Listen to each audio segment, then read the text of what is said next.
Professor Rahul Day, is that it's taken so long for us to be able to put together the contours of the draft privacy law, which still hasn't been passed, and Parliament is hugely acrimonious at this moment.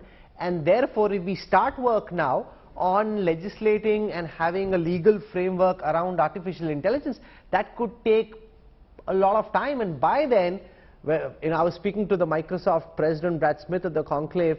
He was talking about ChatGPT 5 and then what comes beyond. By the time we get our law in order, the whole scenario could have changed potentially. Yes, you're right. This whole technology, AI is now 7 decades old, and it is now at a point, an inflection point, where it is growing at an incredible speed. So yes, legislation is very difficult. Let me make one point, and I'm adding to my colleagues on this call. We don't understand ChatGPT. This is a class of technologies which are called generative AI. So they are producing text or images or even videos, and they are producing them in a certain manner which we don't fully understand. At the core of some of these technologies are things like autoencoders. This is a bunch of numbers being manipulated and moved around. We don't know what they are doing.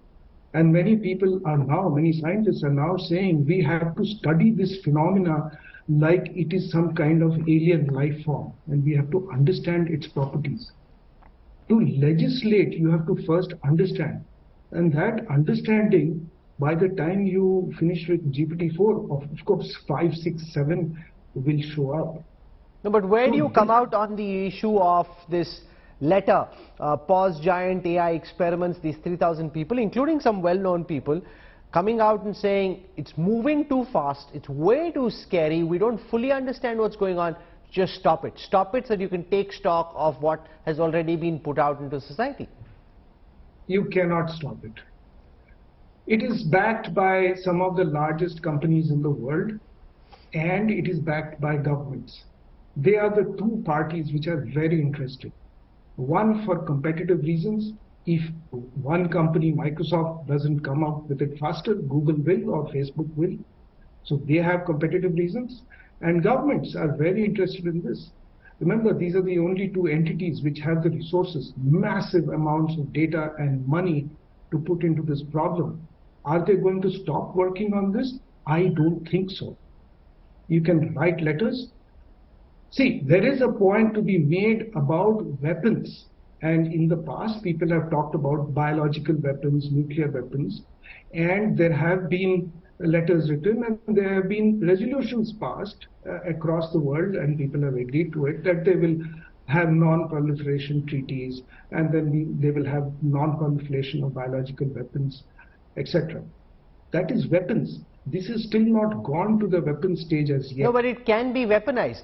The fact that you can now, in the hands of bad actors, have a scenario, Prashant Warrior, where they will be able to, whether it's hack into other people's systems or build code that can be used in disruptive ways, their ability to cause trouble goes up much faster and much more than earlier, and therefore raising concerns about what's the best way to ensure that bad actors are held at bay. Prashant. For the question, so as somebody who's been working in this space for the last 23 years, I think, several things we need to understand. One is that the technology has been around, right? It's not like the technology is very new, right? And what it is doing is it's now looking at a lot of data, a lot more data than it was looking at before, right? Again, it's a narrow form of intelligence. When we talk about artificial general intelligence, none of the technologies that are out there are close to general intelligence. I mean, everything is doing a very narrow task. They're doing narrow tasks really well. For example, at Cure.ai, we build AI algorithms which can automatically interpret radiology images. Now, that takes about 30 years of training for a human being, but the algorithm is now able to do that within a minute. Right? So that's what we do. And there are various technologies like this which use AI for good, for better causes, right? In healthcare, education, there are so many different AI applications. So again, I think we have to be very careful about how we define this, right? ChatGPT is just one technology or one thing that is coming, but the applications of AI are vast, from Google Maps to spam filters to interpreting radiology images and so on.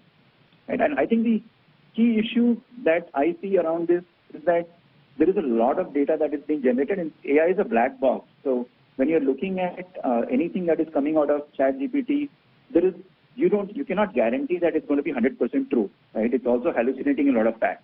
This also happens with even imaging AI. For example, there are image generators online now, right? You can generate images. Now they are basically condensing data from a lot of internet sources, and that includes Getty Images, for example. So you are basically taking data that is paid for, I mean, that is basically not free data, and then you are training algorithms on that. Now, do you have the right to do that is the question, right? So again, I feel like, I mean, I'm coming from the healthcare field where we are building AI for radiology imaging. All of our products are regulated. We have to go through an FDA clearance or a CE marking. So that ensures that the product that goes out into the market is safe and it is effective and it's improving patient care.